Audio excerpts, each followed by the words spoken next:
Hello, future cadets. I hope all of you are staying safe and studying hard. So आज हम मिल रहे हैं तिरंगा के एक और सेशन के साथ. आई होप आप सभी ने कल का ब्रेक एंजॉय किया होगा और कल जो पहले अभी तक पढ़ा था उसको रिवाइज किया होगा. I hope all of you have revised whatever we have discussed in the previous few sessions in yesterday's break.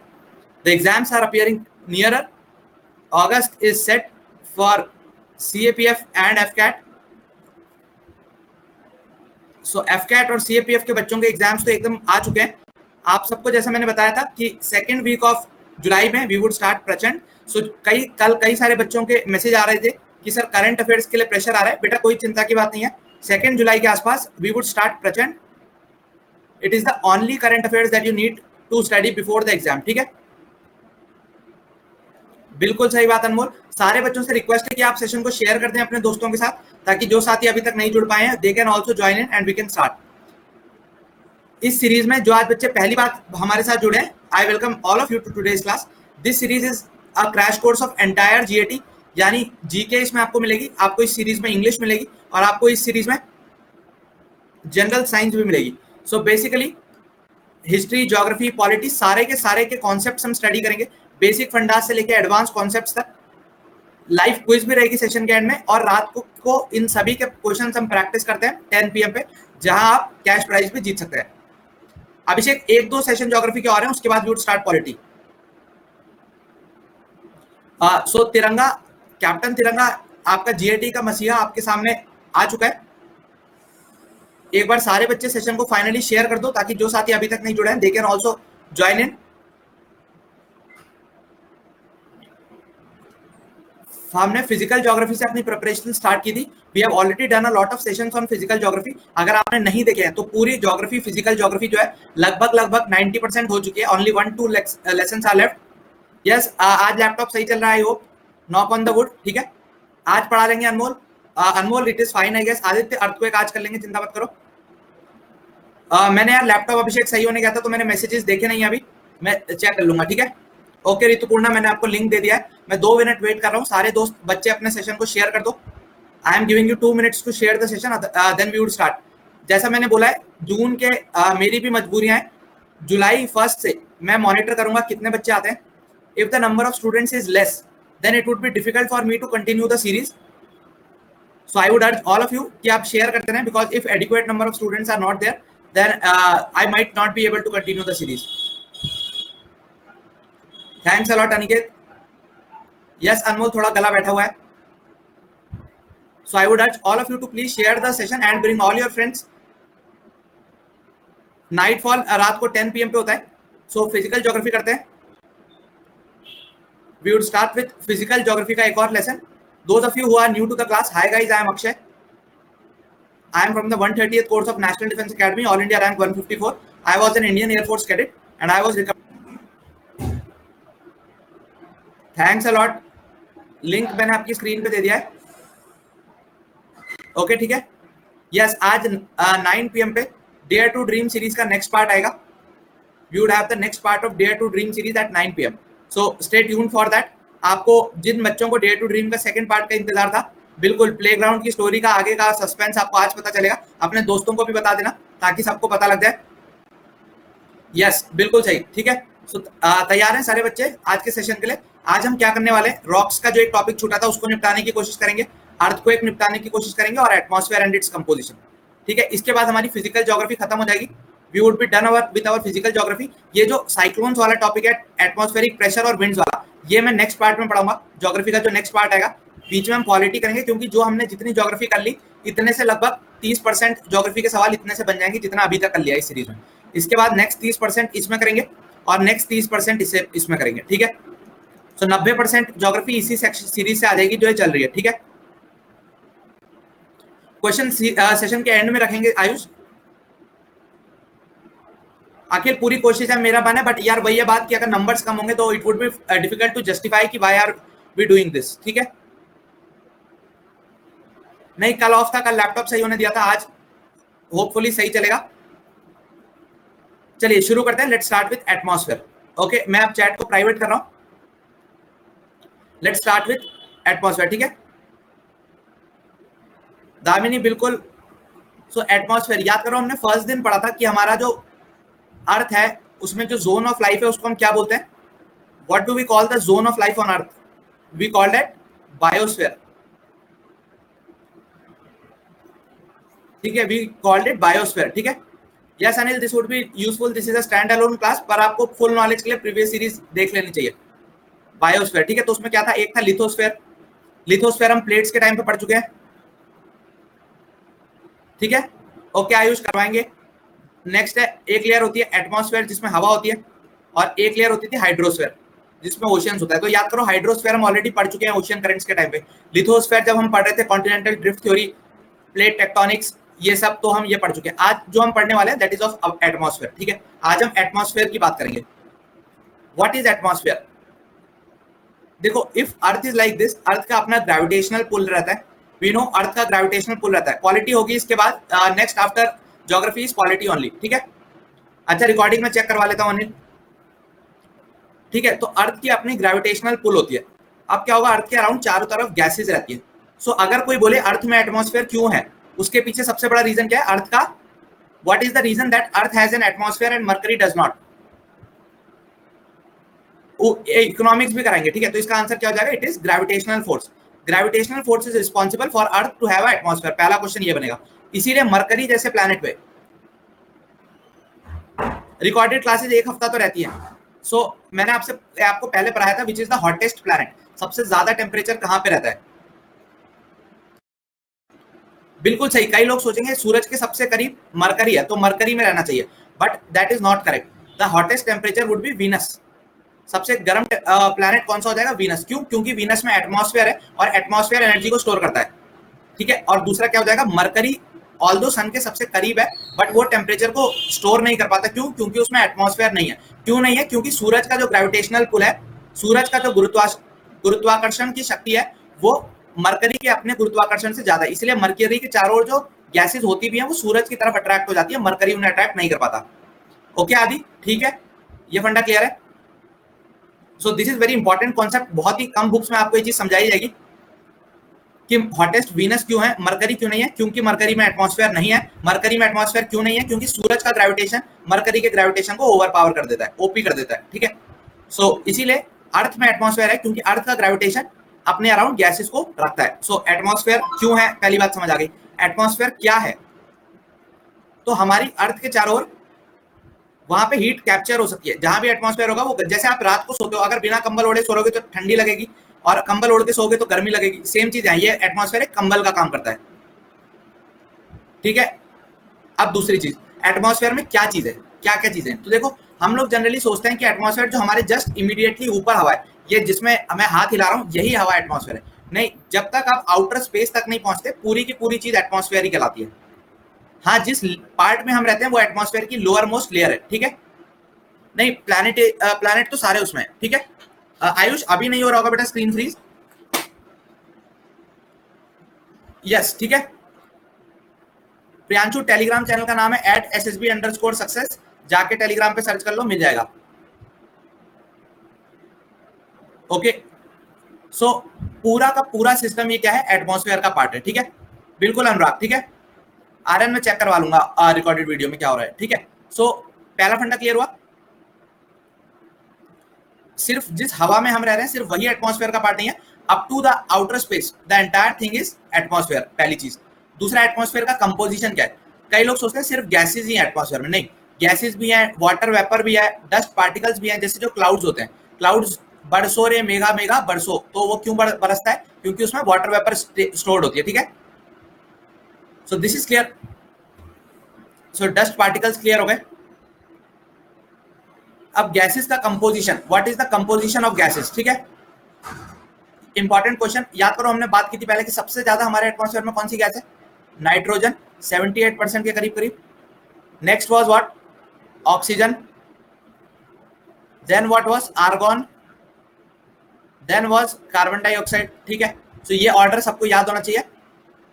It is an important question. ठीक है, नाइट्रोजन, ऑक्सीजन, आर्गन। कई लोग सोचते हैं कार्बन डाइऑक्साइड ऊपर होती है, तो नहीं, कार्बन डाइऑक्साइड चौथे नंबर पे आती है। Argon is the third. Argon is the most important among these, because लोग ऑर्डरिंग में गलत कर देते हैं। ठीक है, तो ये क्वेश्चन आपको पता होना चाहिए। क्लाइमेट और एटमॉस्फेयर में बहुत डिफरेंस है। एटमॉस्फेयर वो क्षेत्र है जिसमें क्लाइमेट एग्जिस्ट करती है। जैसे आपका जो कॉलेज है वो उसमें भिन्न भिन्न प्रकार की चीजें होती रहती हैं। कोई लोग पढ़ाई करते रहते हैं, कोई लोग खेल खेलते रहते हैं, कोई लोग अपने शरीर के साथ खेलते रहते हैं, कोई लोग दूसरे के शरीर के साथ खेलते रहते हैं। तो क्या होता है, कई तरीके के खेल हो रहे होते हैं कॉलेज में, ठीक है। सिमिलरली ये क्या है, हमारा एटमॉस्फेयर है। College is equivalent to atmosphere. अब जैसे एटमॉस्फेयर में काफी प्रकार के खेल हो रहे होते हैं, वैसे ही एटमॉस्फेयर के अंदर कहीं पे आपको क्लाइमेट का गेम चल रहा होता है, मौसम बन रहा होता है, बारिश तूफान ये आ रहा होता है, कहीं पे रेडियो कम्युनिकेशन हो रहा होता है, रेडियो पे बातचीत हो रही होती है, कहीं पे हॉट एयर बलून उड़ रहे होते हैं, कहीं पे प्लेन उड़ रहे होते हैं। तो एटमॉस्फेयर ये पूरा कॉलेज के इक्विवेलेंट है, ठीक है। तो इन डिफरेंट लेयर्स को हम नाम दे देते हैं। जैसे कॉलेज में क्या होगा, ये वाला स्टडी रूम है, ये वाला लाइब्रेरी है, ये वाला कैंटीन है, ये वाला ओयो है, ठीक है। So all of those things इस तरीके से एग्जिस्ट करती है, ठीक है। जिसको वॉइस नहीं आ रही वो एक बार ऑडियो फिक्स पे क्लिक करो। यस बिल्कुल महेंद्र, लेकिन वो रूम नहीं होता, वो कहीं पे भी चालू हो जाता है, ठीक है। ओके ठीक है, लैटिट्यूड लॉन्गिट्यूड के क्वेश्चन करा दूंगा गौरव में, ठीक है। तो पहली चीज क्लियर हुई, ये वाला फंडा, ठीक है। अब आते हैं एटमॉस्फेयर के जो रूम है ये कैसे स्प्लिट है। ये वाटर वेपर और ये सब मैं बाद में डिस्कस करूंगा, अभी इसकी जरूरत नहीं है, अभी लेयर में आते हैं। तो सबसे पहले ये डिस्ट्रीब्यूटेड कैसे, ये कमरे कहाँ कहाँ पे लोकेटेड है। अपने कॉलेज का जो नक्शा बनाओगे उसमें ये कमरे कहाँ कहाँ है। तो ये वर्टिकल अगर एक स्ट्रक्चर मानो तो इनको वेरियस जोन्स में बांटा गया है। बिल्कुल, जिसकी फर्स्ट क्लास है उन सभी का स्वागत है। आई होप आप लोगों को सेशन पसंद आएगा और फ्यूचर क्लासेस के नोटिफिकेशन आपको टेलीग्राम चैनल पे मिल जाएंगे। सो आप जाके फटाफट से टेलीग्राम चैनल ज्वाइन कर लो और अपने दोस्तों के साथ भी सेशन को शेयर करते रहो, ताकि जो साथी आपके जैसे पहली बार क्लास आ रहे हैं उनको भी पता चल सके कि कंटेंट कैसा है अभिनंदन, ठीक है। ओके सो ठीक है, अब हम जब ऊपर जाते हैं एटमॉस्फेयर में तो इनको वेरियस लेयर्स में हमने बांटा है। अब हर एक चीज के क्लासिफिकेशन के पीछे कुछ रीजन होता है, why are we classifying it in this fashion only. तो इनको ये जो लेयर्स में बांटा है इसके पीछे क्या रीजन है। रीजन है change in two things. First change in temperature and change in altitude. तो ये जो क्लासिफिकेशन ऑफ वेरियस जोन्स है इनको हमने दो बेसिस के पे डिफाइन किया है। फर्स्ट टेम्परेचर चेंज पे और दूसरा ऑल्टीट्यूड यानी हाइट चेंज पे, ठीक है। अब यहाँ एक चीज देखो, एक बहुत इंपॉर्टेंट कॉन्सेप्ट बता रहा हूँ, ध्यान से सुनना, ठीक है। गौरव मैथ्स का मसीहा यार अभी आएगा, मैथ्स की क्लासेस थोड़ी आगे को लगी हुई है, मैथ्स की क्लासेस अभी शेड्यूल नहीं है, बट मैं बात कर रहा हूँ एक्टिवली, ठीक है। अब एक कॉन्सेप्ट बता रहा हूँ, बहुत ध्यान से सुनना, ठीक है। पॉलिटी है, इसके बाद पॉलिटी है, डोंट वरी। देखो सूरज है, अगर आप में से कोई बच्चा पहाड़ों में कभी बॉन फायर करने गया है तो जहाँ पे आग लगी होती है, जहाँ पे आग सेकते हैं, ठीक है। इकोनॉमिक्स मैं ही लूंगा सौरभ, चिंता मत करो। आग लगी होती है, बोन फायर पे आप बैठे हो, तो जब आप बोन फायर के पास होते हो तब आपको ज्यादा गर्मी लगती है या आप दूर खड़े होते हो तब ज्यादा गर्मी लगती है। बता दो जरा, पोल करके बता दो कहां पे आपको ज्यादा गर्मी लगेगी।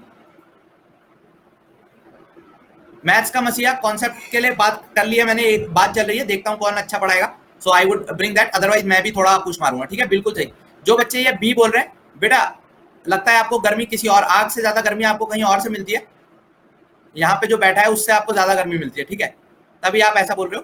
तो ए पे गर्मी ज्यादा मिलेगी जो फायर के पास है। हाँ, अगर दूसरी फायर यहाँ पे बैठी हो तो अलग बात है, ठीक है। तो सेम चीज अब आप सन के साथ सोचो, this is sun and let's say this is earth. सारे कॉन्सेप्ट, सारी लेयर्स पढ़ेंगे बेटा एक एक करके, डोंट वरी, सारी लेयर्स आज डिस्कस करेंगे, ठीक है। अब खुद सोचो, अगर हम ऐसे करके सन की तरफ से अर्थ की तरफ को आए तो जो अर्थ के क्लोज लेयर होगी उसका टेम्परेचर लोएस्ट होना चाहिए और जो सबसे फारदेस्ट है उसका टेम्परेचर हाईएस्ट होना चाहिए। मानते हो इस बात को? हर्षित बिल्कुल करेंगे यार, लेकिन आप सीरीज में बच्चे लाओगे तभी कर पाएंगे, ठीक है। अच्छा, कैलकुलस और ट्रिगो तो मैं करा दूंगा, वेक्टर सबसे आसान है। देखो वेक्टर और ट्रिगो तो मैं अभी भी करा सकता हूँ, कैलकुलस में थोड़ी सी रिवाइज करनी पड़ेगी मुझे, ठीक है। ठीक है, सो ये फंडा समझ आया आपको कि अब लेकिन ऐसा है क्या, ऐसा आपको दिख रहा है, ऐसा है तो नहीं। सो इसीलिए इन जनरल क्या होता है, इन जनरल हम एक नियम बना ले कि जैसे जैसे हम अर्थ से अवे जाएंगे टेम्परेचर डिक्रीज करना चाहिए, जैसे जैसे हम अर्थ से अवे जाएंगे टेम्परेचर डिक्रीज करना चाहिए, ठीक है। ये जनरल नियम हो गया। एफकैट की कन्नू आप, मैंने जो प्रीवियस ईयर क्वेश्चंस की नाइटफॉल में सीरीज लिया उसको देख लो, जितने इंपॉर्टेंट क्वेश्चन कॉन्सेप्ट्स हैं मैथ्स के वो मैंने उसी सीरीज में डिस्कस कर दिए हैं। प्राइवेट में बात करना है तो आप टेलीग्राम पे मैसेज कर देना अभिनंदन, मैं देख लूंगा, ठीक है। सौरभ उसका जवाब आज डेयर टू ड्रीम में रात को 9 बजे मिल जाएगा। रात 9 PM पे डेयर टू ड्रीम प्रीमियर होगी, जाके देख लेना, अपने दोस्तों को भी दिखाना, ठीक है। गौरव देख पा रहा हूं मैं आपके मैसेज, PDF आपको टेलीग्राम चैनल पे मिल जाएगी।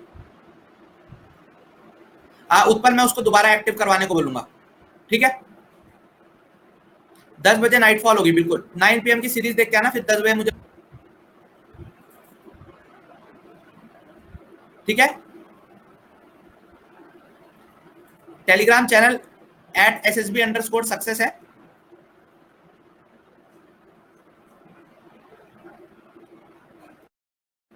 टेलीग्राम चैनल इज @SSB_success, ठीक है। ओके, आगे बढ़े। तो देखो जनरल रूल समझ आ गया, एक एक करके लेयर चलते हैं। तो जहां भी ये रूल ब्रेक होगा वहां पे उसके पीछे there must be a reason. एक एक चीज बता दूंगा प्रियांशु, चिंता मत करो। जैसे हमने बोला अर्थ से हम ऊपर जाएंगे तो टेम्परेचर डिक्रीज करना चाहिए। यहाँ भी क्या हो रहा है, जैसे ट्रोपोस्फेयर में हम अर्थ में ऊपर जा रहे हैं, टेम्परेचर इज एक्चुअली डिक्रीजिंग, तो ये सही बात है, ठीक है। अंकिता रात को क्विज है बेटा, चिंता मत करो आप, नाइटफॉल क्विज चल रही है रोज 10 PM पे, ठीक है। रिकॉर्डेड वीडियो के लिए मैं सही करवाता हूँ, ओके। अब अर्थ से हम ऊपर जाएंगे तो टेम्परेचर ट्रोपोस्फेयर में डिक्रीज होगा। तो सबसे पहली लेयर जो हम एनकाउंटर करेंगे वो कौन सी होगी, वो होगी ट्रोपोस्फेयर। एटमॉस्फेयर का वो section that is closest to the earth, it is called as what, it is called as troposphere, ठीक है। Okay, so this is the troposphere. अब ट्रोपोस्फेयर के बारे में कुछ चीजें जान लेते हैं, एक एक करके सारी लेयर्स को डिस्कस करेंगे। सबसे पहली बात, अर्थ के जो क्लोजेस्ट लेयर है जिसमें हम एग्जिस्ट करते हैं, इनफैक्ट जिसमें आपके पेड़ पौधे लगे हैं, जिसमें आप रहते हैं, जहां पे हम ये ऑक्सीजन कार्बन डाइऑक्साइड निकालते छोड़ते हैं, जो अर्थ के क्लोजेस्ट लेयर है that is called as troposphere. इसकी क्या क्या खासियत है, जितने भी क्लाइमेट के फिनोमिना आप देखते हो, चाहे वो बारिश होना हो, चाहे वो बिजली कड़कना हो, चाहे वो तूफान आना हो, ये सभी कहां पे होते हैं, ट्रोपोस्फेयर में होते हैं। बायोस्फेयर एक्चुअली यहीं पे ही एग्जिस्ट करती है अनुराग, ठीक है। आदि उस पर भी आएंगे, ठीक है। तो पहला हो गया क्लाइमेट की बात। क्लाइमेटोलॉजिकल फिनोमिना सारे के सारे यहीं होते हैं। ग्रीन हाउस गैसेस यहीं पे एग्जिस्ट करती हैं। What is green house gases, nightfall Gradeup के ऐप पे ही होता है, ओके। ग्रीन हाउस गैसेस वो भी कहां एग्जिस्ट करती है, इसी लेयर ट्रोपोस्फेयर में एग्जिस्ट करती है। ग्रीन हाउस गैसेस क्या होता है, what are greenhouse gases. Greenhouse याद करो, वो आपने बचपन में स्कूल में नर्सरी में देखा होगा ना, वो पन्नी के पॉली हाउस टाइप के होते हैं, उसके अंदर प्लांट रखे जाते हैं, प्लांट ग्रो किए जाते हैं। उसमें क्या होता है, सूरज की रोशनी आती है, सनलाइट कम्स आती है, तो सनलाइट जो आ रही होती है उसकी फ्रीक्वेंसी कैसी होती है, इट हैज हाई फ्रीक्वेंसी। सूरज की रोशनी जब आती है वो हाई फ्रीक्वेंसी हाई एनर्जी की होती है। तो ये जो ट्रोपोस्फेयर है ये उसको एब्जॉर्ब नहीं कर पाती, तो वो सारी की सारी, इनफैक्ट 50% जो रोशनी होती है वो अर्थ की सरफेस तक पहुंचती है। 50% of the light reaches up to earth surface, ठीक है। 50% लाइट अर्थ की सरफेस तक आई, उससे क्या होगा, अब अर्थ की सरफेस आई तो अर्थ ने उस हीट को एब्जॉर्ब कर लिया। Earth absorbs a part of that heat,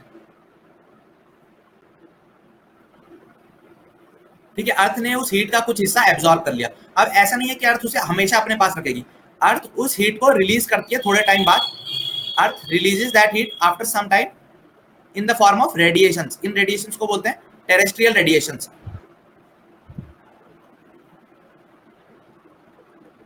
terrestrial radiation की फॉर्म में ये रेडिएशन निकलेगी। ये जो टेरेस्ट्रियल रेडिएशन होती है इनकी जो फ्रीक्वेंसी है वो लो फ्रीक्वेंसी होती है। They have low frequency. Low frequency है मतलब हाई वेवलेंथ है, मतलब लो एनर्जी है, ठीक है। तो ये रेडिएशंस निकलेंगे और इन रेडिएशंस को अर्थ एब्जॉर्ब करेगी। इन रेडिएशंस को अर्थ में जो गैसेस प्रेजेंट है ये एब्जॉर्ब करेंगी। जो गैसेस इन रेडिएशंस को एब्जॉर्ब करती हैं उन्हें क्या बोलते हैं, ग्रीन हाउस गैसेस, ठीक है। ओके, ठीक है। तो ग्रीन हाउस इफेक्ट समझ आ गया। यही greenhouse effect root cause है प्रेजेंट क्लाइमेट चेंज का, ठीक है। यही रूट कॉज है जो हमारा प्रेजेंट क्लाइमेट चेंज होता है, ठीक है।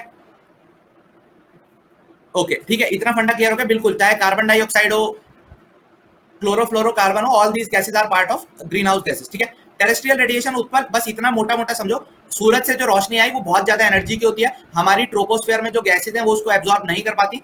वो रोशनी अर्थ की सरफेस पे आती है, अर्थ की सरफेस उस हीट को एब्जॉर्ब करती है। कुछ टाइम बाद अर्थ की हीट सरफेस उस हीट को रिलीज करती है और जो हीट रिलीज होती है that is called as terrestrial radiation, ठीक है।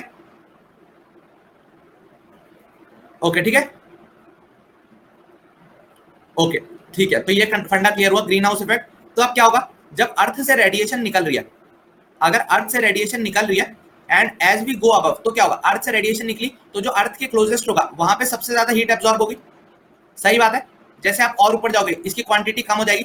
सपोज यहाँ से भंडारा बांटने वाला आया, इसके पास 10 रोटी थी, कतार इस तरीके से बैठी हुई है, भंडारा बांटने वाला आया तो यहाँ वाले को तो सबसे ज्यादा रोटी मिली, यहाँ वाले तक बेचारे तक 5 ही रोटी पहुंची, यहाँ जो बैठा था बेचारे तक 4 ही रोटी पहुंची, यहाँ वाले तक 3, और ऊपर वाला टैटैफुस, ठीक है, इस तक कुछ नहीं पहुंच पाया। तो सेम चीज यही होगी, जैसे आप ऊपर जाएंगे ट्रोपोस्फेयर में टेम्परेचर वुड डिक्रीज, और ये आपको यहाँ दिख भी रहा है, ठीक है, you are seeing it here. Earth की सरफेस पे अगर मान के चलो 20 डिग्री सेंटीग्रेड टेम्परेचर माने, तो ट्रोपोस्फेयर के टॉप पे आते आते आप -60 डिग्री सेंटीग्रेड तक पहुंच सकते हो, ठीक है। आरती मैं कोशिश करूंगा यार, बट कॉपीराइट का इशू आ जाएगा, इसलिए I am not doing that, but हाँ I would plan about it, ठीक है। तो जैसे हम ट्रोपोस्फेयर में ऊपर जाएंगे टेम्परेचर डिक्रीज होगा, मोर इंपॉर्टेंट देन दैट क्यों डिक्रीज होगा वो हम समझ गए, उसकी बात करते हैं गौरव अभी, ठीक है। सो क्यों डिक्रीज होगा ये चीज क्लियर हो गई, पहला फंडा क्लियर हो गया, ठीक है, ये कॉन्सेप्ट जरूरी है। ट्रोपोस्फेयर में क्या क्या मिलता है, एक और चीज ट्रोपोस्फेयर के लिए काफी जरूरी है, वो क्या है, देखो अर्थ में सबसे पहले लैटिट्यूड्स की हमने क्लास पढ़ी है, फर्स्ट क्लास लैटिट्यूड पढ़ी थी, उसमें हमने बात किया था 0 डिग्री पे क्या है। अगर हम अर्थ की बात करें, लैटिट्यूड्स की बात करें, तो जो 0 डिग्री पे था दैट वाज द इक्वेटर। फिर हमने बात की थी ट्रॉपिक ऑफ कैंसर की, फिर हमने बात की थी पोल्स तक की, ठीक है, तो 0 डिग्री से लेकर 90 डिग्री तक था। अब क्या होगा, हमने एक और चीज देखी थी कि सूरज की जब डायरेक्ट रोशनी पड़ती है तो सबसे ज्यादा हीटिंग किस एरिया में होती है, सबसे ज्यादा हीटिंग किस एरिया में था, बिल्कुल सही, ये जो ट्रॉपिकल एरिया था इक्वेटर के आसपास, ठीक है, ओके, ठीक है। सो दिस इज क्लियर, आया था आरती बट उसमें रिस्क ले लिया था, ओके, ठीक है। सो दिस इज क्लियर, तो सूरज की रोशनी पड़ी, अब सूरज की रोशनी पड़ेगी तो सबसे ज्यादा हीटिंग किस एरिया में होगी, इसी एरिया में होगी। हीटिंग होगी तो हम जानते हैं जब भी किसी चीज की हीटिंग होती है वो एक्सपैंड करती है और हल्की होती है, हल्की होती है तो राइज करेगी, उठेंगे, तो यहाँ जो हवा है वो गर्म होकर उठने लगेगी। अब जैसे जैसे हाइट बढ़ती जाएगी टेम्परेचर कम होता जाएगा, तो इवेंचुअली ठंडी होने लगेगी, ठंडी होके इधर उधर मूव करने लगेगी, और ठंडी होती जाएगी तो भारी होती जाएगी और धीरे धीरे डिसेंड करने लगेगी, ठीक है। सो जो ट्रोपोस्फेयर का टॉप है, ट्रोपोस्फेयर का जो टॉप है उसकी हाइट मैक्सिमम कहां पे आ रही है, आरती मैं पक्का कोशिश करूंगा यार, आई वुड डू दैट। जब आप ट्रोपोस्फेयर के टॉप पे जाओगे तो सबसे ज्यादा हाइट ट्रोपोस्फेयर की कहां पे मिल रही है आपको, बिल्कुल सही जवाब, 0 डिग्री यानी इक्वेटर पे। और जैसे जैसे आप पोल्स पे जाओगे यहाँ पे आके हाइट क्या हो जाएगी, लीस्ट हो जाएगी, ठीक है। तो ये जो बाउंड्री है ट्रोपोस्फेयर है, ये अंदर पूरे नीचे वाली, ट्रोपोस्फेयर के ऊपर जो लेयर होती है उसको बोलते हैं स्ट्रेटोस्फेयर, अभी उसकी बात करेंगे। तो ट्रोपोस्फेयर और स्ट्रेटोस्फेयर, इनफैक्ट किन्हीं भी 2 लेयर्स की जो बाउंड्री होती है वो हमेशा नीचे वाले के नाम पे रखी जाती है, और उसको हम बोलते हैं tropopause, that is the boundary between troposphere and stratosphere. Boundary किस बेसिस पे डिफाइन होती है, 2 बेसिस पे, एक है टेम्परेचर, दूसरा है हाइट, ठीक है। बिल्कुल, यहाँ पे ट्रोपोस्फेयर पॉज हो जाती है अनुराग, बिल्कुल सही, ऐसे भी याद रख सकते हो कि जैसे जैसे हम ऊपर जाते हैं जहां पे ट्रोपोस्फेयर पॉज हो जाए उसको हम बोलेंगे ट्रोपोपॉज। तो ट्रोपोस्फेयर की हाइट कितनी हो सकती है, इक्वेटर पे इसकी height can be as high as 18 kilometre, at equator पे इसकी हाइट 18 किलोमीटर भी हो सकती है, पोल्स पे it can be as less as 8 kilometre. So 8 से 18 किलोमीटर तक ट्रोपोस्फेयर की हाइट हो सकती है, ठीक है। सो ट्रोपोस्फेयर का देखिए, it is the lower most layer, बात कर ली इसकी, लोअर मोस्ट लेयर है, हाइट 8 से 18 किलोमीटर तक हो सकती है, देख लिया। हाइट, एयर राइज करती है हीट होने के बाद, वो समझ लिया। जितने भी क्लाइमेटिक और वेदर फिनोमिनाज होते हैं सारे ट्रोपोस्फेयर में होते हैं, और एंड कहां पे होती है, ट्रोपोपॉज पे, ठीक है। ज्ञानदीप अभी लीडरशिप बोर्ड की क्लास के नोट्स बहुत हैं, इतने कम टाइम में अगर आप क्लास भी रिवाइज कर लोगे तो बहुत है, ठीक है।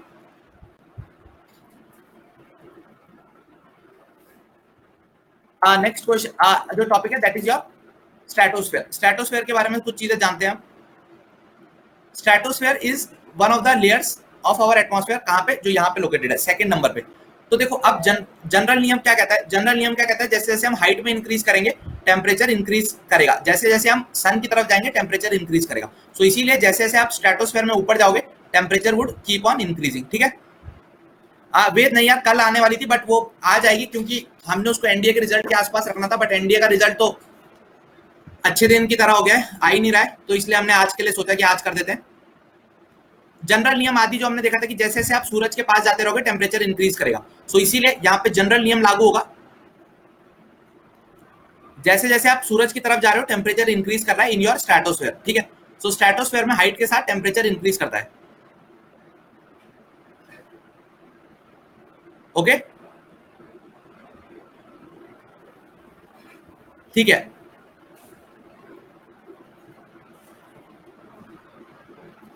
ठीक है। सो दिस इज क्लियर, आगे बढ़े। पहला हो जाएगा टेम्परेचर इंक्रीज करे। ऑल्टीट्यूड के साथ बेटा ट्रोपोस्फेयर तक थी वो बात। ट्रोपोस्फेयर, इसीलिए मैंने हीटिंग समझाई थी ना कि ट्रोपोस्फेयर में आप ऊपर जाओगे तो टेम्परेचर डिक्रीज कर रहा है। क्यों? क्योंकि वो नीचे से हीट हो रहा है। बाकी सब में जो हीटिंग का मैंने बोला था कि जनरल रूल क्या रहेगा, आप आग के जितना करीब जाओगे उतनी गर्मी मिलेगी। तो यहाँ क्या आप सूरज के करीब जा रहे हो, ठीक है। कपिल इसीलिए आप शायद लेट ज्वाइन कर रहे हो, एक बार आप पहले से देखोगे क्लियर हो जाएगा। नहीं आदर्श, इसके बाद डेयर टू ड्रीम का एक और पार्ट है। ओके, ठीक है,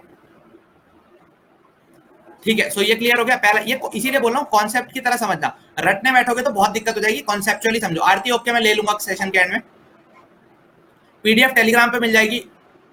ओके, स्ट्रेटोस्फेयर, ठीक है। सो पहली चीज, जैसे जैसे आप हाइट में इंक्रीज करोगे टेम्परेचर वुड इंक्रीज।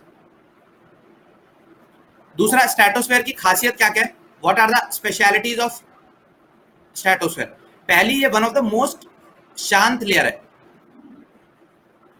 यहाँ पे ऐसे कोई क्लाउड्स नहीं है, जो बादल मंडराते रहते हैं, वो मेजोरिटी ऑफ जो वेदर और क्लाउड्स है वो सब ट्रोपोस्फेयर में थे।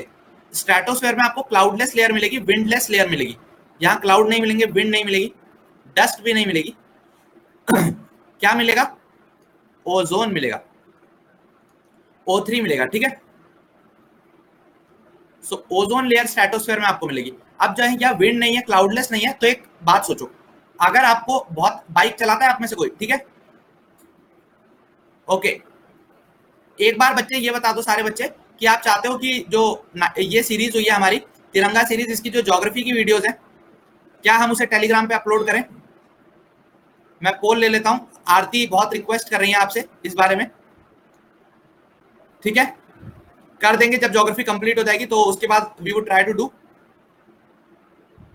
पोल करके बता दो। So majority of you are saying this. बिल्कुल, मैं कोशिश करूंगा जैसे ही एक सब्जेक्ट पूरा हो जाएगा ज्योग्राफी, उसकी हम वहां पे अपलोड कर दिया करेंगे, ठीक है, ठीक है। कुछ रिकॉर्डेड वीडियो में कुछ इशू आ रहा है, मैं उसे फिक्स करवाता हूँ, ठीक है, ठीक है। तो आप सोचो, लेकिन आपसे वही रिक्वेस्ट है यार, ये सब तभी हो पाएगा जब आप सेशन को शेयर करोगे और अपने दोस्तों को लाओगे। बिकॉज अगर नंबर फॉल हुआ, I wouldn't be able to continue, I am again telling you, ठीक है। ओके सतीश, ओके, ठीक है। ट्रोपोस्फेयर इज द डेंसेस्ट, बिल्कुल सही, ट्रोपोस्फेयर की डेंसिटी सबसे ज्यादा होती है। ओके, ठीक है। नाइटफॉल ग्रेड अप ऐप पे होती है रात को 10 बजे। टेलीग्राम चैनल ज्वाइन कर लो, सारी चीजें पता लग जाएंगी। महेंद्र उस पर बात करेंगे, ठीक है। सो स्ट्रेटोस्फेयर में विंडलेस है, क्लाउडलेस है। इसीलिए अब देखो, कभी आपने बाइक चलाई है, मोटरसाइकिल चलाई है, तो क्या होगा, मोटरसाइकिल चलाते समय कभी अगर हवा आ रही होती है सामने से, तो बाइक की स्पीड धीरे होती है या नहीं होती है? ठीक है, बाइक की स्पीड धीरे होती है कि तेज चलती रहती है? धीरे होती है। सिमिलरली अगर कोई जेट उड़ेगा, तो ट्रोपोस्फेयर में तो हवा भी थी और प्रेशर भी था, तो और डस्ट भी थी, तो क्या होंगे, हवाई जहाज तेज गति में नहीं मूव कर पाएगा। तो ये जो सुपरसोनिक स्पीड के एयरक्राफ्ट होते हैं, रफेल हो गया, ऐसे जो हाई स्पीड एयरक्राफ्ट होते हैं, ये यूजुअली कहाँ फ्लाई करते हैं? स्ट्रेटोस्फेयर में। So high speed aircraft fly in the stratosphere. क्यों? क्योंकि वहां पे रेजिस्टेंस नहीं मिलती, दे डोंट फेस रेजिस्टेंस, वहां विंड नहीं चल रही है, इसलिए ये रेजिस्टेंस फील नहीं करते। दूसरा, यहाँ पे ओजोन लेयर रहती है, और ये ओजोन लेयर क्या चेक करती है? हार्मफुल, जो स्किन कैंसर कॉज करने की क्षमता रखने वाली हार्मफुल यूवी रेडिएशन होती हैं, उसको ब्लॉक कर लेती है, एब्जॉर्ब कर लेती है, ठीक है। सो ओजोन लेयर एब्जॉर्ब्स दीस यूवी रेडिएशंस। रवि, आप टेलीग्राम चैनल देख लो, आपको मिल जाएगी उस सीरीज का लिंक, सीडीएस वाली कैटेगरी में होती है। अनिकेत, ट्रोपोस्फेयर 8 से 18 किलोमीटर तक, ठीक है। यस, तो ये जो सुपरसोनिक एयरक्राफ्ट जितने भी है, all of them fly at stratospheric levels, ठीक है। दूसरा, तो टेम्परेचर देख लिया, ओजोन लेयर की बात कर ली, और यूवी रेडिएशन से ब्लॉक करने वाली कर दी, ठीक है। इट इज लेस डेंसर, ठीक है, डेंसिटी इसकी कम होती है। जैसे जैसे आप ग्रेविटी से आगे जाओगे, अगेन कॉन्सेप्चुअली समझो, सबसे ज्यादा ग्रेविटेशनल अट्रैक्शन ट्रोपोस्फेयर में लग रही होगी, इसीलिए यहाँ पे गैस काफी डेंस होगी। जैसे जैसे आप आगे जाते रहोगे, गैस लेस डेंस होती जाएगी, ठीक है। 8 से 18 किलोमीटर होती है आयुष ट्रोपोपॉज, ठीक है। सो दिस इज क्लियर, बिल्कुल गौरव, ठीक है। अच्छा ट्रोपोपास की मान के चलो यार 500 मीटर से 1 किलोमीटर इस रेंज में रहती है, ये पूछा नहीं जाएगा आपसे। स्ट्रेटोस्फेयर हो गया, स्ट्रेटोस्फेयर में क्या क्या याद रखने वाली बात थी, ओजोन और प्लेन और यूवी रेडिएशन वाली। Yes, UV B, UV C, UV A, इस टाइप की रेडिएशन होती है। अब आगे आते हैं, ठीक है। अब स्ट्रेटोस्फेयर जहां पे खत्म हो जाएगी वहां पे क्या आ जाता है, स्ट्रेटोपॉज। ओके, सो स्ट्रेटोस्फेयर में देखिए अबव ट्रोपोस्फेयर है, क्लाउडलेस है, थिन एयर है, टेम्परेचर इंक्रीज करने लगता है ओजोन की वजह से। हाइट ऑफ ओजोन मान के चलो 50 किलोमीटर तक, लगभग 50 किलोमीटर तक, ठीक है। ओके उत्पल, यस, ये जो सुपरसोनिक एयरक्राफ्ट होते हैं, आपके तेज गति के एयरक्राफ्ट होते हैं, ये सारे कहां उड़ते हैं, स्ट्रेटोस्फेयर में, ठीक है। So troposphere, stratosphere, next is what is called as mesosphere. Next is what, meso. Meso का कोई बता सकता है बच्चा, मतलब anyone can tell me what is the meaning of meso?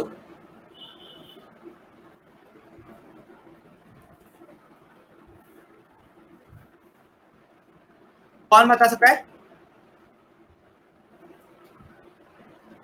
Let's see कितने बच्चे इसका सही जवाब दे पाते हैं।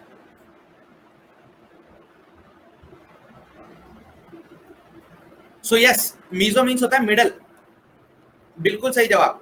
Meso is the middle, middle of what, middle between thermosphere and stratosphere. So इसकी खासियत क्या है, पहली खासियत तो इसकी ये है कि it is in the middle, और दूसरी इसकी क्या खासियत है, another speciality of this is कि यहाँ पे आपको काफी सारी चीजें देखने को मिलेंगी। स्पेशली जो मीटियोर्स आते हैं, उल्का पिंड आते हैं, उनकी जो बर्निंग है वो मीजोस्फेयर में आपको काफी अच्छे से देखने को मिलती है, ठीक है। बिल्कुल कोई बात नहीं रवि, फर्स्ट अटेम्प्ट है, बेस्ट अटेम्प्ट बनाएंगे इसे, ठीक है। अब देखो यहाँ पे क्या होगा, सेम फंडा अप्लाई करेगा। मीजोस्फेयर देखो, मैंने आपको ये लेयर दिखाई थी ना, यहाँ पे क्या होगा, दोबारा से टेम्परेचर जैसे जैसे आप ऊपर जाओगे it would start falling. Mesosphere is the layer जो कोल्डेस्ट है। अगर मैं आपसे कोई पूछे कि which is the coldest layer, सबसे ठंडी लेयर कौन सी है, सो आंसर क्या हो जाएगा, मीजोस्फेयर। मीजो मतलब मिडल। ठंडी क्यों है, क्योंकि यहाँ पे एब्जॉर्ब करने के लिए कुछ है ही नहीं। यहाँ पे तो ओजोन लेयर थी और ओजोन लेयर सूरज की रेडिएशन को एब्जॉर्ब कर रहा था। मीजो लेयर में कोई ऐसी चीज है ही नहीं जो हीट को एब्जॉर्ब कर सके, इसीलिए this is the coldest layer. और इसके ऊपर जो लेयर आएगी thermosphere, that is the hottest layer. So ये एक इंपॉर्टेंट चीज आपको पता होनी चाहिए, ठीक है। यस, ठीक है, बिल्कुल दीपक, कंटेंट बेस्ट है। I always give, try to give my best also, that is why आप लोगों को कंटेंट पसंद आ रहा है। इनफैक्ट इस तरीके का कंटेंट कई कोचिंग्स में आपको पेड क्लास में भी मिल जाए, वो भी बहुत बड़ी बात होगी। बिल्कुल सीएपीएफ में भी आएगा, सीडीएस में भी आएगा। ये जो पढ़ा रहा हूँ गाइस, सारे एग्जाम्स के लिए पेपर है। इवन आप अगर कोई ज्योग्राफी का पेपर दे रहे हो या पॉलिटी का दे रहे हो, जो ये सीरीज है that is more than enough, ठीक है। ये एकदम पूरा का पूरा क्रैश कोर्स है, जितने भी मोस्ट इंपॉर्टेंट टॉपिक्स है मैं करा रहा हूँ। बट अगेन मेरी रिक्वेस्ट वही है कि मैं इसे तभी कंटिन्यू कर पाऊंगा when adequate number of students are there. Okay, ठीक है। सो मीजोस्फेयर में टेम्परेचर क्या कर रहा है, फॉल कर रहा है कंटिन्यूअसली, इसलिए ये कोल्डेस्ट है।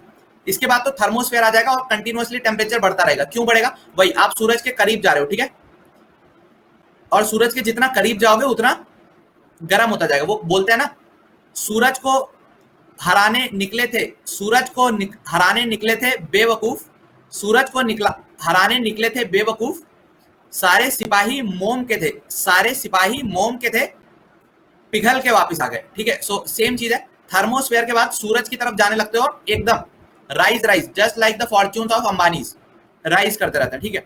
सो अब याद करने का क्या फंडा है, एकदम जिगजैग पैटर्न है। ज्यादा कॉन्सेप्ट हमने समझ लिया, याद करने का क्या तरीका है, ट्रोपोस्फेयर में टेम्परेचर कैसे याद रखोगे, माउंट एवरेस्ट के ऊपर आइसक्रीम खाओगे या डेजर्ट पे खड़े होकर आइसक्रीम खाओगे, where would you eat an ice cream?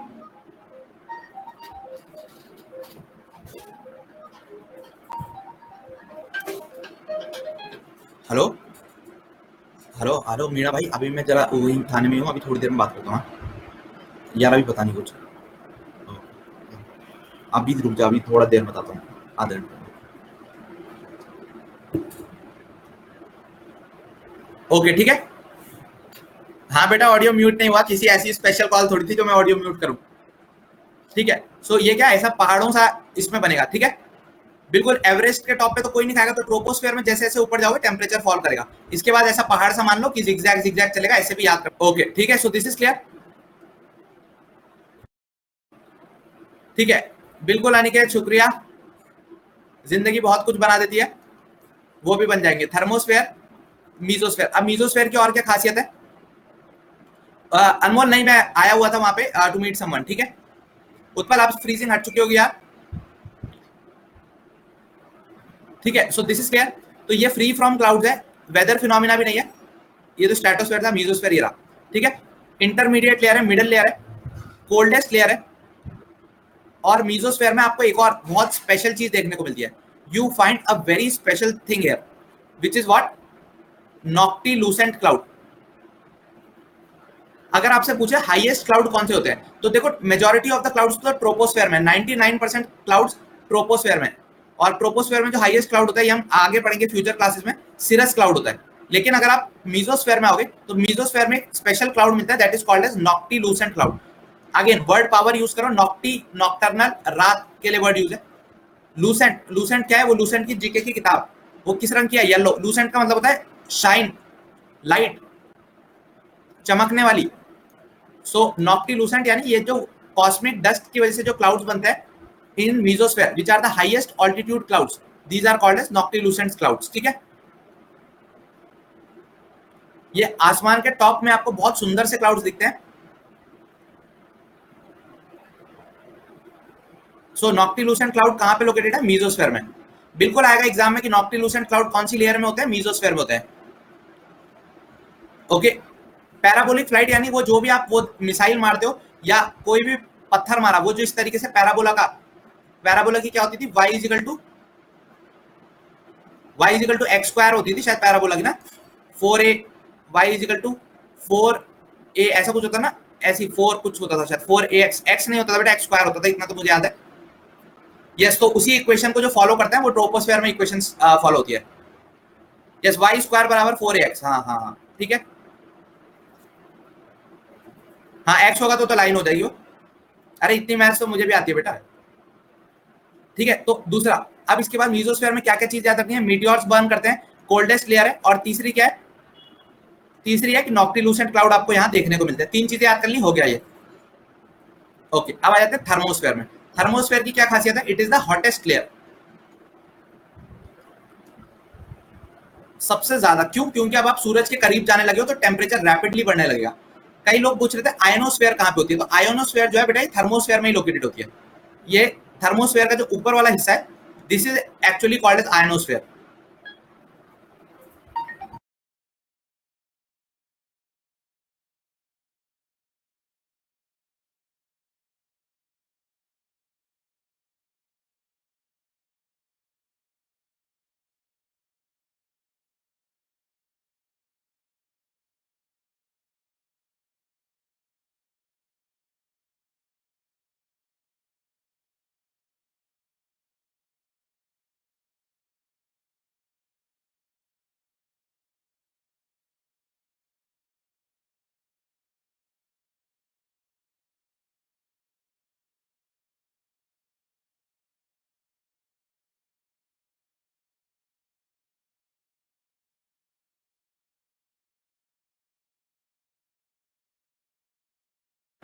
ठीक है बेटा, डील हो रही थी, डील, ठीक है। ठीक है, तो थर्मोस्फेयर का जो ऊपर वाला पार्ट है, it is called as what, it is called as ionosphere.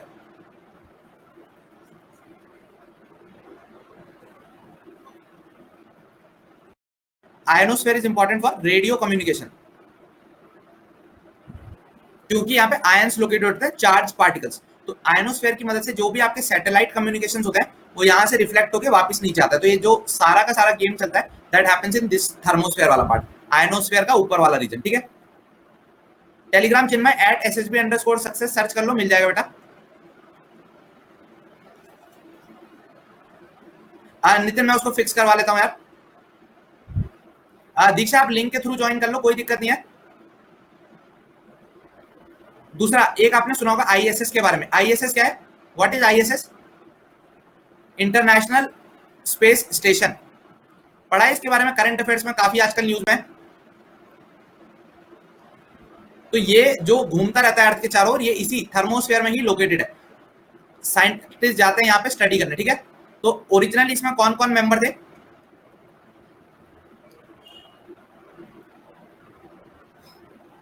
Original कौन कौन मेंबर थे इसमें,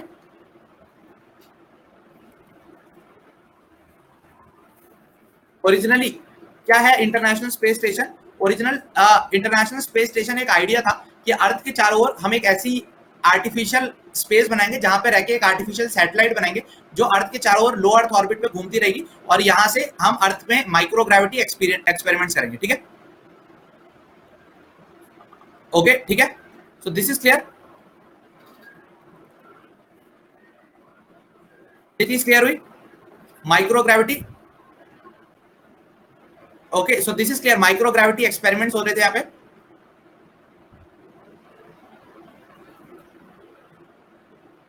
Russia, America, Canada were the main players.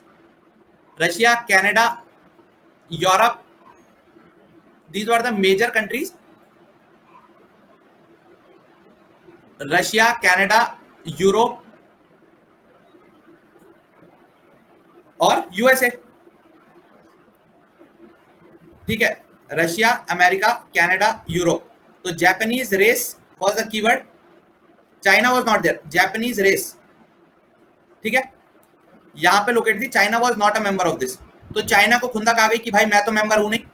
तो चाइना ने बोला अच्छा ये भी ठीक है, मैं अपने ही योजना बना लेता हूं। और चाइना ने क्या करा है, अपना ही इंटरनेशनल स्पेस स्टेशन को टक्कर देने वाली चीज बना दी। इंटरनेशनल स्पेस स्टेशन जो है ये रिटायर होने वाला है, ये 2030 आते आते रिटायर हो जाएगा। इट वुड रिटायर बाय 2030, 2030 2025 तक है और फाइनली 2030 तक चलेगा। उसके बाद ये कंडेम हो जाएगा, खत्म हो जाएगा, बिकॉज ये 95 2000 के आसपास चालू हुआ था, तो ये खत्म हो जाएगा। लेकिन चाइना ने क्या बोला, चाइना ने बोला कि नहीं तुम मुझे इन्वॉल्व नहीं करते, कोई बात नहीं, मैं अपना ही बल्ला बॉल लेके अकेले ही क्रिकेट खेल लूंगा। ठीक है, तो इन्होंने इसको खिलाया नहीं, अपना बल्ला बॉल लेके खुद खेलने लग गया। क्या इसके वाले का नाम क्या है जो ये बना रहा है, तियान गोंग? नहीं बेटा, चेंगे 4 तो वो था जो उसने वहां मून पे भेजा था, चेंगे वॉज ऑफ मून। चाइना के मिशन आपको पता होना चाहिए, चेंगे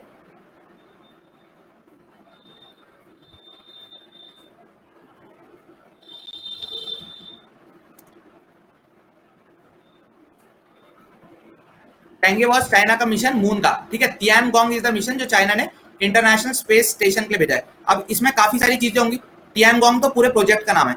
अब इसमें इसकी सेंट्रल हब भी होगा, इसमें कुछ यहाँ पे सोलर पैनल भी लगेंगे, कुछ ये भी लगेंगे। अब रोज न्यूज में अपडेट आती रहेंगे। जो इसका कोर हब है, इस कोर का हब क्या नाम रखा है उसने, तियानवे। ठीक है, तो अब कल तियानवे में कुछ और चीज जोड़ी जाएगी, उसका कुछ नाम होगा। आपको बस तियानगोंग याद रखना है और तियानवे याद रखना है। और क्या है ये, इंटरनेशनल स्पेस स्टेशन जो चाइना के द्वारा बनाए जा रहे हैं। करंट अफेयर्स में ये काफी इंपॉर्टेंट है, इस पर करंट अफेयर्स का क्वेश्चन बन सकता है।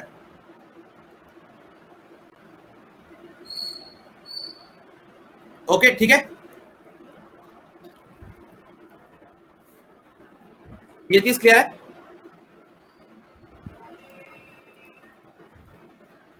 आगे बढ़े, सो this is clear. If this is clear let's move ahead.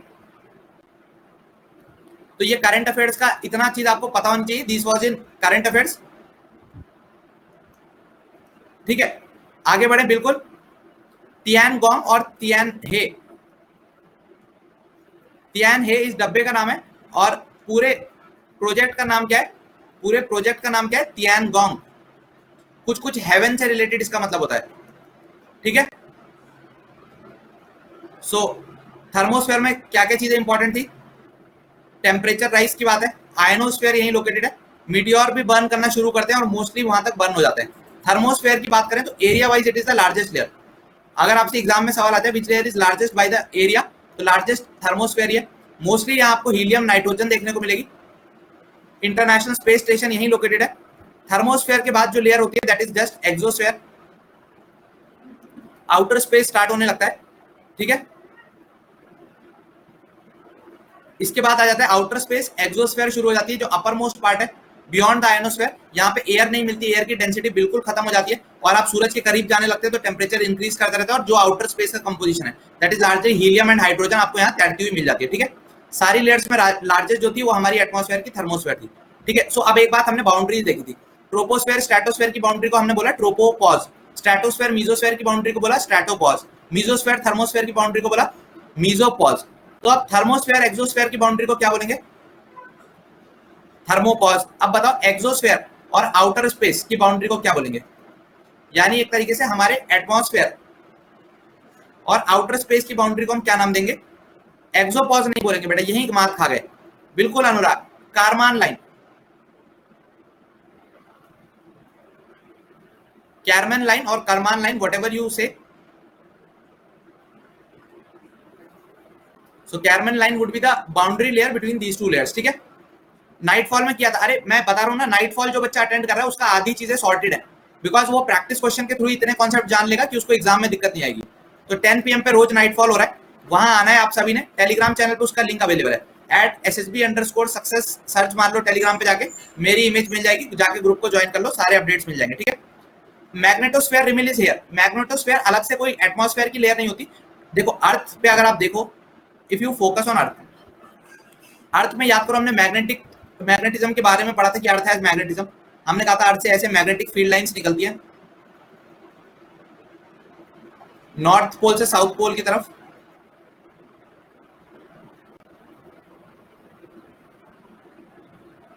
तो ट्रोपोस्फेयर के अपर रीजन में पोल्स के पास इनकी डेंसिटी काफी हाई हो जाती है, और ये कभी कभी सोलर विंड्स के साथ इंटरेक्ट करते हैं, और यहाँ पे जो इंटरेक्शन काफी ज्यादा स्ट्रांग होता है, यहाँ पे कई बार मैग्नेटिक एक इन्फ्लुएंस देखने को मिलता है, जिसकी वजह से एक फिनोमिना होता है which is called as aurora. अगर ये नॉर्दर्न हेमिस्फीयर में हो रहा है तो इसको हम बोल देते हैं ऑरोरा बोरियोलिस, और अगर ये सदर्न हेमिस्फीयर में हो रहा होता है, ऑस्ट्रेलिया वाले रीजन के नीचे हो रहा होता है, तो उसको हम बोल देते हैं ऑरोरा ऑस्ट्रेलिस। सो दिस वाले रीजन को हम बोलेंगे ऑरोरा बोरियोलिस, और नीचे वाले रीजन को हम बोलेंगे ऑरोरा ऑस्ट्रेलिस, ठीक है। तो बोरियल फॉरेस्ट होते हैं ना, ये साइबेरिया के जो बोरियल फॉरेस्ट होते हैं, उसके नाम पे ऑरोरा बोरियोलिस। तो यहाँ पे आसमान में कभी अगर आप पोलर रीजन्स में जाओगे तो आपको वो रात को लाइट्स चमकती हुई दिखती है, नॉर्दर्न लाइट्स बोलते हैं उन्हें कई बार, सो वो यहाँ पे होती है, ठीक है। यस, आई होप आपको मजा आया हो। दामिनी मोटा मोटा ऐसा समझो, अर्थ से नॉर्थ पोल से ऐसे मैग्नेटिक फील्ड लाइंस निकलेंगी। जब आप चुंबक कहीं ले जाते हो तो जो चुंबक का मैग्नेट है वहां से इमेजिनरी ऐसी लाइंस निकली होती हैं जो दिखती नहीं है, तो ये ट्रोपोस्फेयर में रहती है, और क्योंकि यहाँ पे इनकी डेंसिटी ज्यादा होती है इसलिए इंटरैक्ट करके इस तरीके के मैग्नेटिक इन्फ्लुएंस दिखाती है, ठीक है। सैटेलाइट महेंद्र लो अर्थ ऑर्बिट वाली तो थर्मोस्फेयर में घूमती रहती है, ठीक है। आता है अनमोल, वो आपका नाइटफॉल CDS कैटेगरी में आता है, तो इसीलिए लिंक के थ्रू ज्वाइन कर लोगे तो काफी सही रहेगा। फाइनली आउटर स्पेस आ जाता है, फिर आउटर स्पेस में तो आप जाके टुवर्ड्स सन जाते रहते हो, टेम्परेचर बढ़ता जाता है, ठीक है। तो ये चीज क्लियर हो गई, दिस फंडा इज क्लियर।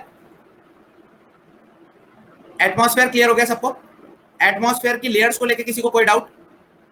बिल्कुल सही, तो ये बहुत इंपॉर्टेंट टॉपिक था। अब इसी सीरीज में क्लाइमेट की 2 टॉपिक्स बचे हैं, 2 topics of climate are remaining. First है, एक है आपका क्लाउड्स का टॉपिक, दूसरा एक टॉपिक है विंड सिस्टम्स का एंड प्रेशर बेल्ट का। अब जब ज्योग्राफी नेक्स्ट स्टार्ट करेंगे, the next we would start geography, we would start with these 2 topics. जो पुराने 2 टॉपिक रह गए थे, that is rocks and earthquake, उनको एक बार डिस्कस कर लेते हैं। बिल्कुल आदि, ठीक है। तो रॉक्स एंड अर्थक्वेक आज डिस्कस करेंगे। तब तक टेलीग्राम चैनल सारे बच्चे ज्वाइन कर लो जिसने अभी तक नहीं किया। Go and join the Telegram channel @SSB_success। जिसने अभी तक टेलीग्राम ज्वाइन नहीं करा है ज्वाइन कर लो, बिकॉज वहां आपको सारी क्लासेस के नोटिफिकेशन, इंपॉर्टेंट PDFs मिल जाएंगे। यह शिवाय ये सुदान ब्लॉक है, बिल्कुल ठीक है। अच्छा, tides and waves, yes yes, tides पे मैं सेपरेट अगर हो पाएगा तो एक क्लास लूंगा, अदरवाइज टाइड्स बहुत छोटा टॉपिक है, वो हम ऐसे भी कर सकते हैं एक और क्लास में, ठीक है। ओके, लिंक नहीं मिल रहा, मैं यहाँ पे कमेंट्स में लिंक शेयर कर देता हूँ। कोई बच्चे से रिक्वेस्ट है, मैं चैट पब्लिक कर रहा हूँ, सारे बच्चों से रिक्वेस्ट है कि एक बार टेलीग्राम चैनल का जिसको लिंक नहीं है लिंक दे दो कमेंट्स में।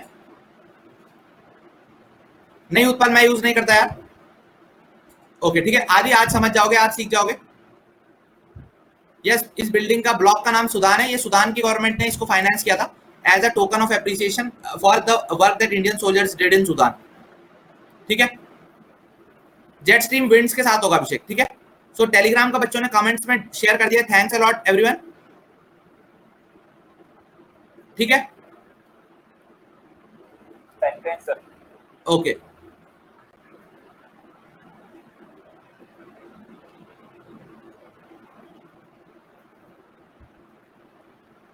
रेड अभी नहीं करेंगे, रेड क्लास के एंड में करेंगे बेटा, अभी नहीं, क्लास एंड में।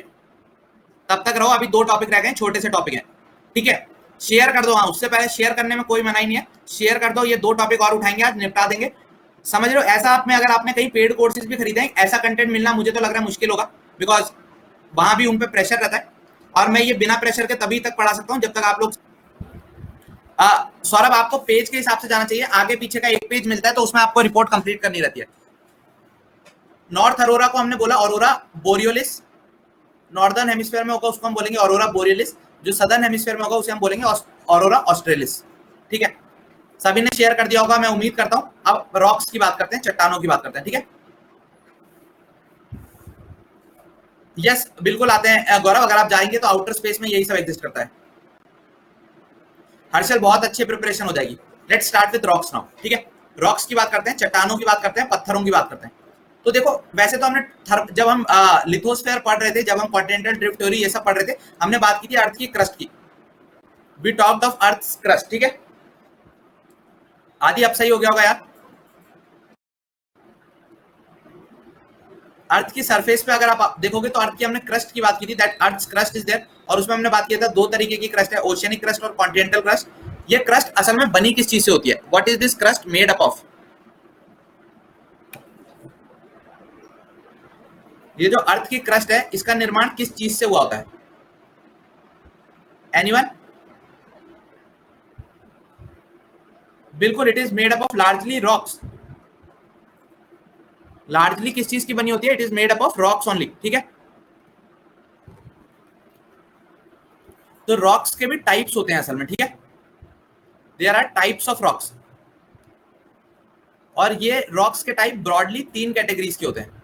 रॉक्स हम तीन कैटेगरीज में बांट सकते हैं। First are called as sedimentary rocks, second are called as igneous rocks. Ayush अभी भी आप फ्रीज नहीं हो गया। Second are called as igneous rocks and third are called as metamorphic rocks. ठीक है, सो रॉक्स तीन टाइप की होती है, sedimentary rocks, igneous rocks and metamorphic rocks. Hello Ajay ji, नमस्ते, क्या चल रहा है? फोर्स मिल रही है? कुछ तो होना नहीं है।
ओके ठीक है,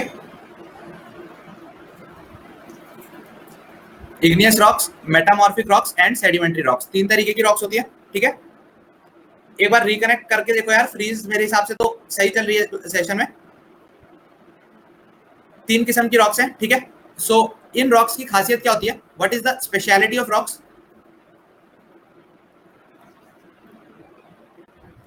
दैट कोई भी रॉक किसी भी रॉक के दूसरे टाइप में चेंज हो सकती है। They are just like shape shifters,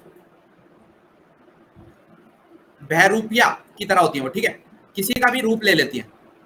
तो असल में सबकी आत्मा सेम है, तीनों की आत्मा एक ही है, शरीर बदलता रहता है। तो कभी ये इग्नियस रॉक की फॉर्म में आ जाएंगी, कभी ये मेटामॉर्फिक रॉक की फॉर्म में आ जाएंगी, और कभी ये सेडिमेंट्री रॉक की फॉर्म में आ जाएंगी। ठीक है, थिंग्स कीप ऑन चेंजिंग, और इसी चेंज के प्रोसेस को क्या बोला जाता है? Rock cycle. ठीक है, सबसे पहले हर एक रॉक की कुछ कुछ खासियत जान लेते हैं। इग्नियस रॉक कौन सी होती है? अगर आप पृथ्वी के नीचे हो तो अर्थ के अंदर से क्या निकल रहा था? याद करो, मैग्मा। तो ये जब मैग्मा सॉलिडिफाई करता है, मैग्मा जब सॉलिडिफाई करता है तो मैग्मा या लावा के सॉलिडिफिकेशन से जो रॉक्स बनती है, such rocks are called as igneous rocks. ठीक है, so these rocks are called as igneous rocks. ठीक है, फर्स्ट इनकी क्या खासियत है? These rocks are called as plutonic rocks भी कहते हैं। इन रॉक्स को अगर ये अर्थ के अंदर फॉर्म हो जाए, if these rocks form inside the earth, then they would be called as plutonic rocks. दूसरा, what is the second thing? These rocks are also called as primary rocks. इन रॉक्स को हम प्राइमरी रॉक्स भी कहते हैं। Why do we call these rocks at primary rocks? Primary rocks क्यों कहते हैं इन्हें? Because these are the first one to be form. Yes, पापा हैं ये सबके। जैसे जीएटी का पापा कौन? एकेडमी में हम एक चीज बोलते थे, जो स्कॉन जीत जाता था ना, ग्लाइडर्स होता है एकेडमी में, आप जाओगे क्रॉस कंट्री होती है, उसको ग्लाइडर्स बोलते हैं। तो जो ग्लाइडर्स जीत जाता था वो स्कॉन पूरे एकेडमी में घूमता था और कहता था एकेडमी का बाप कौन, एकेडमी का बाप कौन, और पीछे से 6 टर्मर्स चिल्लाते थे एकेडमी का बाप कौन, और पीछे जितने भी जूनियर्स होते थे वो चिल्लाते थे चीता स्कॉन, चीता स्कॉन। जैसे मेरा चार्ली था तो चार्ली चीता स्कॉन, ऐसे जो स्कॉन जीतता था वो चिल्ला के पूरी एकेडमी में परेड करता था, विनिंग परेड ऐसी। ठीक है, तो ऐसा ही ये पापा स्कॉन है सबका, पापा ये, क्योंकि this is the first rock to be form, that is why these are called as primary rocks. ठीक है, अब क्या होता है, इग्नियस रॉक अगर सरफेस पे आ गई है, if igneous rock is present on the surface,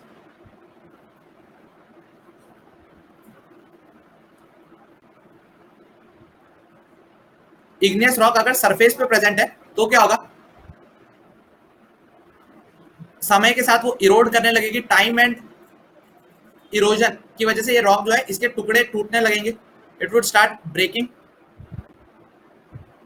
into smaller pieces, और इवेंचुअली टूट के एकदम छोटे छोटे डस्ट की तरह हो जाएंगे, और फिर ये डस्ट दोबारा से एक्यूमुलेट होगी, इकट्ठा होगी, और इकट्ठा होकर इस तरीके से दोबारा से रॉक का निर्माण करने लगेगी। तो इस तरीके से जब ये छोटे छोटे टुकड़े टूट गए, सेडिमेंट्स फॉर्म हो गए, और इन सेडिमेंट्स के लिथिफिकेशन की वजह से, लिथिफिकेशन यानी छोटे छोटे डस्ट पार्टिकल्स इकट्ठा होकर अंडर वेरियस क्लाइमेटोलॉजिकल फैक्टर्स इकट्ठा होकर जो रॉक बनाएंगे, such rock would be called as sedimentary rocks. Sedimentary rocks की क्या खासियत होती है? पहला, these are the only rocks जिसमें आपको फॉसिल्स मिल सकते हैं। ओके, सो कौन सा ऐसा इकलौता रॉक्स है जिसमें आपको फॉसिल्स देखने को मिलेंगे? Answer would be sedimentary rocks में आपको फॉसिल्स देखने को मिलेंगे। दूसरा, कौन सा वो सेडिमेंट्री की दूसरी लिथिफिकेशन, यानी देखो दिस इज द लेयर, यहां पे मान लो एक पेड़ मर गया, कुछ चीज मर गई, पेड़ मर गया, कट गया, मछली मर गई, अब इसके ऊपर क्या होगा, मिट्टी डिपॉजिट होगी, मिट्टी पाओ इसके ऊपर, मिट्टी पा दी, अब कुछ सालों बाद क्या, दोबारा से इसके ऊपर कुछ और, कुत्ता मर गया, ठीक है, अब दोबारा से इसके ऊपर मिट्टी पाओ, अब इसके ऊपर, अब सपोज मान लो घोड़ा मर गया, इसके ऊपर भी मिट्टी पाओ, ठीक है। सो ऐसे क्या हुआ, अब ये टाइम के साथ क्या होगा, what would happen with time is, ऊपर से प्रेशर आ रहा होगा, दबाव आ रहा होगा ऊपर से, तो ये पिचक जाएगी और कंप्रेस होकर एकदम रॉक बन जाएगी। So this would be called as lithification का प्रोसेस, पत्थर बनने का प्रोसेस। और ये जो रॉक बन के निकलेगी इसमें फॉसिल्स होंगे, क्यों? क्योंकि इसकी हड्डियां तो यहां मिल जाएंगी, बिल्कुल ठीक है। सो फॉसिल्स आपको यहाँ मिलेंगे। ऑल्सो आपको एक और चीज मिलेगी यहाँ पे, इस तरीके से आप नीचे जाओगे तो आपको एज भी पता लगती जाएगी, ठीक है, बिल्कुल थैनोस की तरह खत्म कर देता है ये, ठीक है। तो सेडिमेंट्री रॉक कैसी बनेगी, लिथिफिकेशन एंड कॉम्पैक्शन। लिथिफाई मतलब रॉक बनना, कंपैक्शन मतलब प्रेशर के साथ दबना, बरियल मतलब गाड़ना किसी को, ठीक है। एज निकालने के लिए बिल्कुल C12 कार्बन डेटिंग की जाती है, रेडियो एक्टिव फिनोमेना पे वर्क करती है, ठीक है। सो सेडिमेंट्री रॉक की क्या होगी खासियत, एक फॉसिल्स मिलेंगे, दूसरा ये इस तरीके से इसमें लेयर बाय लेयर फॉर्म हुई होगी। अब ये सेडिमेंट्री रॉक अगर पृथ्वी के नीचे जाने लगे,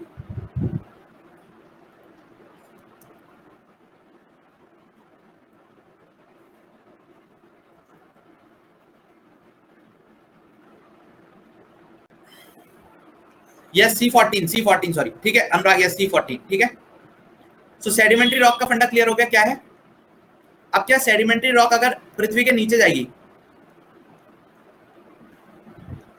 तो क्या होगा, when it goes below the earth, earth के अंदर क्या था हमने देखा था, जैसे जैसे हम नीचे जाएंगे हीट और टेम्परेचर इंक्रीज करता जाता है, हीट टेम्परेचर इंक्रीज करता जाएगा, अब इंक्रीज करता जाएगा। अभिषेक उसको हम लैंडफॉर्म्स की क्लास में पढ़ेंगे। प्लेट मूवमेंट्स याद करो, आदि हमने जो वो प्लेट टेक्टोनिक्स थ्योरी पढ़ी थी उसकी वजह से, ठीक है। तो ये नीचे जाएगी, ये मेल्ट करेंगे, अब क्योंकि नीचे जा रहे हैं तो हीट एंड टेम्परेचर की वजह से it would start melting,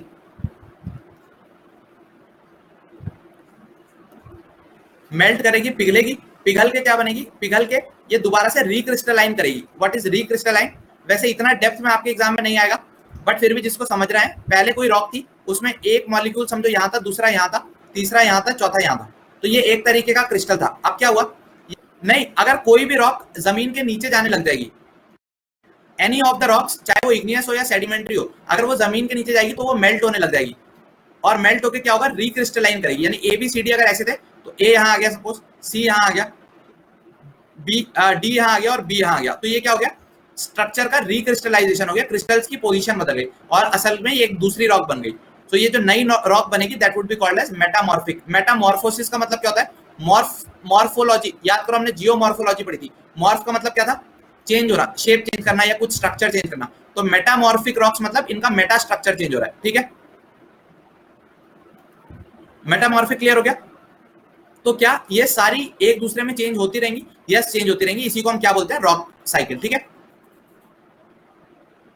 okay, तो तीन तरीके की रॉक्स होती हैं, जो बताया वही स्लाइड में लिखा है। इग्नियस रॉक्स की क्या क्या खासियत देखी, मैग्मा और लावा के सॉलिडिफिकेशन से बनती है, प्राइमरी रॉक्स भी होते हैं। Example very very important, granite, gabbro, pegmatite, basalt, these are the 4 important examples of igneous rock. ये भी क्रिस्टलिन स्ट्रक्चर होती है, इसमें कोई आपको फॉसिल्स नहीं देखने को मिलेंगे। इंट्रूसिव और एक्सट्रूसिव दोनों हो सकती है। डेक्कन ट्रैप्स में इस तरीके की आपको इंडिया में काफी सारी इग्नियस रॉक्स मिल जाएंगी, ठीक है। यस, ठीक है। इंट्रूसिव में हमने याद करो पहले ही पढ़ ली थी, वोल्केनिज्म के टाइम पे वो लैकोलिथ, लोपोलिथ, प्लूटोनिक रॉक्स, वहां पे मोस्टली ग्रेनाइटिक रॉक्स आपको देखने को मिलेंगे, ठीक है। जो इंट्रूसिव होती है वहां स्लोइंग काफी धीरे होती है, और एक्सक्लूसिव में कूलिंग कैसी होती है, रैपिड होती है। बात भी जायज है, अर्थ के अंदर टेम्परेचर ज्यादा होता है, ठीक है। Okay Mrunmay, what's your doubt,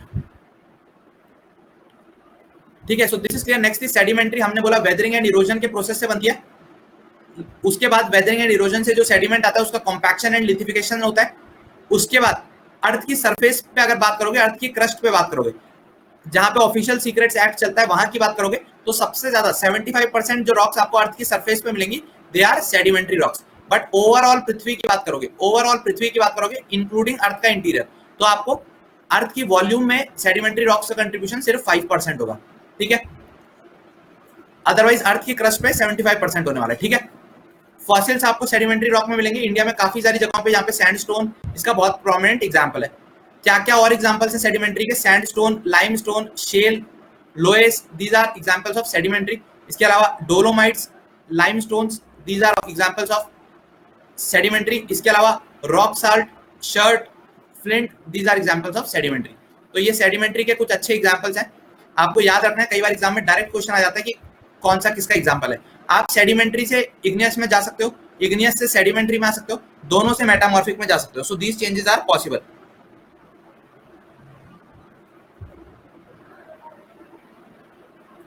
okay, so this is clear.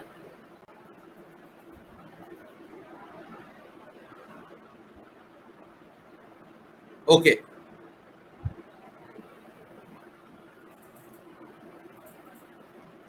Ashok Hindi में भी बता रहा हूं बेटा, हर एक चीज हिंदी में समझाई जाएगी, चिंता मत करो। बिल्कुल कर सकते हो, पॉजिटिव एग्जांपल्स यूज कर सकते हो सौरभ, ठीक है। मेटामॉर्फिक रॉक की बात करते हैं। मेटामॉर्फिक रॉक कैसे बनती है, मेटामॉर्फोसिस प्रोसेस है, यानी हाई प्रेशर, वॉल्यूम, टेम्परेचर के वजह से जो रॉक का रिक्रिस्टलाइजेशन होता है उसकी वजह से जो रॉक्स बनती है, these are metamorphic rocks. Rearrangement होता है, देयर इज रीअरेंजमेंट, और इसमें आपको बैंड्स भी नजर आएंगे, यानी alternate dark and light bands, alternate गाढ़े और लाइट बैंड आपको नजर आएंगे इसमें बिकॉज ऑफ द रिक्रिस्टलाइजेशन, ठीक है। सो आपको ऐसे ऑल्टरनेट बैंड्स भी नजर आते हैं। बैंडिंग इस एग्जाम हिंदी में भी आएगा रवि, बिल्कुल, लेकिन जो आपकी एसएसबी है वो इंग्लिश में होती है। अब मैंने जैसे आपको बताया कि सेडिमेंट्री और इग्नियस रॉक को मेटामॉर्फिक में बदला जा सकता है, तो आपको एग्जांपल पता होना चाहिए। ग्रेनाइट कैसी रॉक थी, इग्नियस रॉक थी, उससे कन्वर्ट करके आप कौन सी मेटामॉर्फिक रॉक बना सकते हो, नीस। तो नीस is what, gneiss is a metamorphic rock. कैसे बनती है, बाय कन्वर्जन ऑफ ग्रेनाइट, ठीक है। बायो था तो कोई बात नहीं, ठीक है। दूसरा क्ले और शेल, क्ले और शेल कैसी रॉक थी, सेडिमेंट्री रॉक, वो हीट एंड प्रेशर में किस में कन्वर्ट हो जाएंगी, शीस्ट में, ठीक है। सैंडस्टोन कैसी रॉक थी, सेडिमेंट्री, वो किस में कन्वर्ट हो जाएगी, क्वार्ट्जाइट में। क्ले और शेल कैसी रॉक थी, सेडिमेंट्री, किस में कन्वर्ट हो जाएगी, स्लेट में। और स्लेट मेटामॉर्फिक रॉक है, ये फिर और मेटामॉर्फिसिस होके ग्रेड ऑफ मेटामॉर्फोसिज्म बढ़ जाएगा और किस में कन्वर्ट हो जाएगी, फाइलाइट में। म्यूट में नहीं हो बेटा, ऑडियो आ रही होगी, ओके। इसके बाद एक और सेडिमेंट्री कोल, उसको आप करोगे तो ग्रेफाइट में, और लाइमस्टोन जो था उसको अगर करोगे तो लाइमस्टोन किस में चेंज हो जाएगा, मेटामॉर्फिक रॉक का मार्बल। तो आपको ये पता होना चाहिए ग्रेनाइट किस में चेंज होगा, क्ले और शेल किस में चेंज होंगे। All these questions are important, ठीक है। यस अभिषेक, ठीक है, ओके। सो ये हमने समझ लिया। अर्थक्वेक का टॉपिक रह गया यार, अर्थक्वेक मैं चाह रहा था आज कर लूं, पर क्लास काफी लंबी हो जाएगी, फिर आप लोग झेल नहीं पाओगे। सो आई गेस यहीं पे करते हैं। अर्थक्वेक में निपटाना आज चाह रहा था बट नहीं हो पाया सैडली, कोई नहीं, चलो कल एक और क्लास इसी की करेंगे, इसी टॉपिक की। बिल्कुल आप बहुत अच्छी प्रैक्टिस कर लेंगे आदि, it would help you a lot, ठीक है।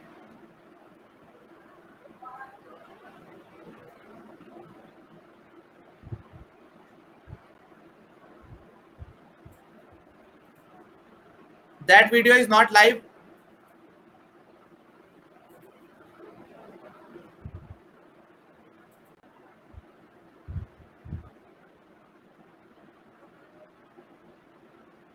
ओके ठीक है, टेलीग्राम चैनल पे ये है लिंक टेलीग्राम चैनल का, @SSB_success। सो टेलीग्राम का लिंक शेयर कर दो। अर्थक्वेक EQ का मतलब अर्थक्वेक, ठीक है। और अपने दोस्तों के साथ भी शेयर कर दिया करो यार सीरीज को, because again I am telling you, जुलाई 1 से the numbers would be monitored, और अगर नंबर कम होते हैं तो it would be difficult for me to continue, ठीक है।